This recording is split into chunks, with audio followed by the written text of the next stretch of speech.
കന്നിമൂലയിലാണ് ഒരു ടോയ്ലറ്റ് വരുന്നതെന്നുണ്ടെങ്കിൽ അവിടെ ഗൃഹനാഥനും ഗൃഹനാഥയും തമ്മിൽ അഭിപ്രായ വ്യത്യാസങ്ങളും ഗൃഹനാഥയ്ക്ക് ആരോഗ്യ സംബന്ധമായിട്ടുള്ള പ്രശ്നങ്ങളും അതുണ്ടാകും. വടക്ക് പടിഞ്ഞാറാണ് ഒരു ടോയ്ലറ്റ് വരുന്നതെന്നുണ്ടെങ്കിൽ ഗൃഹനാഥന്റെ കഴിവിനനുസരിച്ച് ഒരു ഉയർച്ചയില്ലാത്തൊരവസ്ഥയും ഗൃഹനാഥൻ ക്ഷയിച്ചുകൊണ്ടിരിക്കുന്ന ഒരു അവസ്ഥയും വീട്ടിലുണ്ടാവാനുള്ള സാധ്യത വളരെ കൂടുതലാണ്.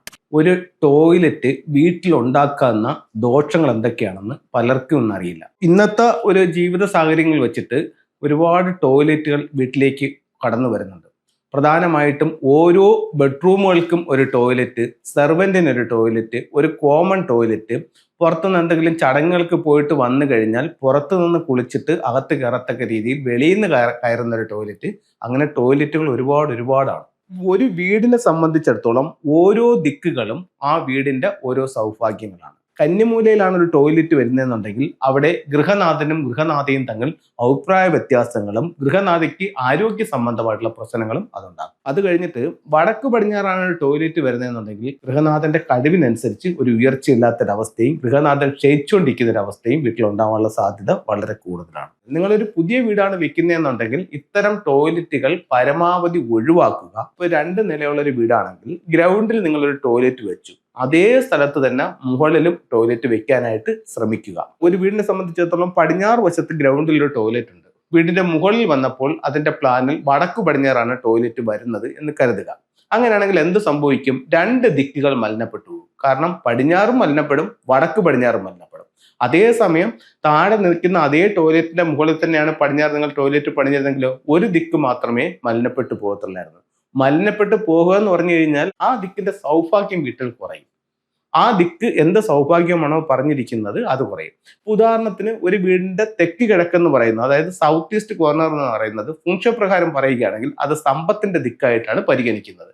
ആ സൗത്ത് ഈസ്റ്റിൽ നിങ്ങൾക്കൊരു ടോയ്ലറ്റ് വന്നിട്ടുണ്ടെങ്കിൽ അത് വീട്ടിൽ സാമ്പത്തികമായിട്ടുള്ള ബുദ്ധിമുട്ടുകൾ ഉണ്ടാക്കാനുള്ള സാധ്യത വളരെ കൂടുതലാണ്. അപ്പോൾ ഇത്തരത്തിലുള്ള കാര്യങ്ങൾ വീട്ടിനെ ദോഷകരമായിട്ട് ബാധിക്കും. അടുത്തത് ഡാമേജ് ആയിട്ടുള്ള സാധനങ്ങൾ. ഉദാഹരണത്തിന് ഉപയോഗശൂന്യമായ TV, അത് കണക്കിന് സമയം തെറ്റിയ ക്ലോക്ക്, നമ്മുടെ സമയവും മോശമാവും. അതുപോലെ തന്നെ ദിക്ക് മാറിയിരിക്കുന്ന വാട്ടർ സ്രോതസ്സുകൾ, അതായത് അക്വേറിയം. ഇപ്പോൾ ഒരു വീടിനെ സംബന്ധിച്ചിടത്തോളം അത് അക്വേറിയത്തിന് ഏറ്റവും കൃത്യമായിട്ട് സ്ഥലം എന്ന് പറയുന്നത് അതിന്റെ സ്വീകരണ മുറിയുടെ വടക്കിലാണ്. ആ സ്വീകരണ മുറിയുടെ തെക്കിലാണ് ഒരു അക്വേറിയം ഇരിക്കുന്നതെന്നുണ്ടെങ്കിൽ അത് സർവ്വ സൗഭാഗ്യങ്ങളും നഷ്ടപ്പെടുത്തും. നമ്മുടെ പേരും പ്രസിദ്ധിയും പെരുമയും എല്ലാം അതില്ലാതാക്കും. അപ്പം നല്ല സാധനങ്ങൾ അതാത് സ്ഥലങ്ങളിൽ ഉപയോഗിക്കുക, നെഗറ്റീവായിട്ടുള്ള സാധനങ്ങളെ വീട്ടിൽ നിന്നും ഒഴിവാക്കുക. ടോയ്ലറ്റിന്റെ കാര്യത്തിൽ വളരെയധികം ശ്രദ്ധിക്കുക. ഇപ്പൊ ഇത്തരത്തിലുള്ള കാര്യങ്ങൾ ശ്രദ്ധിച്ചില്ലെങ്കിൽ ഒരുപാട് ബുദ്ധിമുട്ടുകൾ നമ്മുടെ ജീവിതത്തിലേക്ക് വരാനുള്ള സാധ്യത വളരെ കൂടുതലാണ്. ഞാൻ ഈ പറയുന്ന കാര്യങ്ങളെല്ലാം ചൈനീസ് വാസ്തുകലയുമായി ബന്ധപ്പെട്ടിട്ടാണ് നിങ്ങളുമായിട്ട് ഷെയർ ചെയ്യുന്നത്.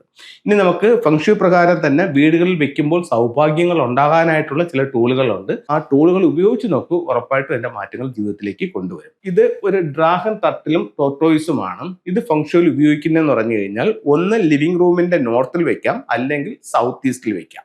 നോർത്തിലാണെങ്കിൽ തൊഴിൽപരമായിട്ട് നേട്ടം തരും, സൗത്ത് ഈസ്റ്റിലാണെങ്കിൽ സാമ്പത്തികമായിട്ടുള്ള അഭിവൃദ്ധി ഉണ്ടാവും. ട്രാവലിംഗ് ബുദ്ധി എന്നാണ് പേര്.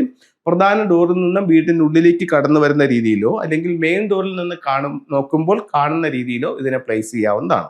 അതുപോലെ തന്നെ കുട്ടികളില്ലാത്ത കപ്പിൾസിന് അവരുടെ ബെഡ്റൂമിൽ സൗത്ത് വെസ്റ്റിൽ ചിൽഡ്രൻസ് ബുദ്ധ വയ്ക്കുന്നത് നല്ല റിസൾട്ട് കൊണ്ടുതരാനായിട്ട് നല്ലൊരു ടൂളായി ചൈനീസ് വാസ്തുവിലയായ ഫെങ്ഷുവിൽ കണക്കാക്കുന്നുണ്ട്. അപ്പോൾ എല്ലാവർക്കും എല്ലാ ഐശ്വര്യങ്ങളും ഉണ്ടാവട്ടെ എന്ന് പ്രാർത്ഥിച്ചുകൊണ്ട് നിർത്തുന്നു.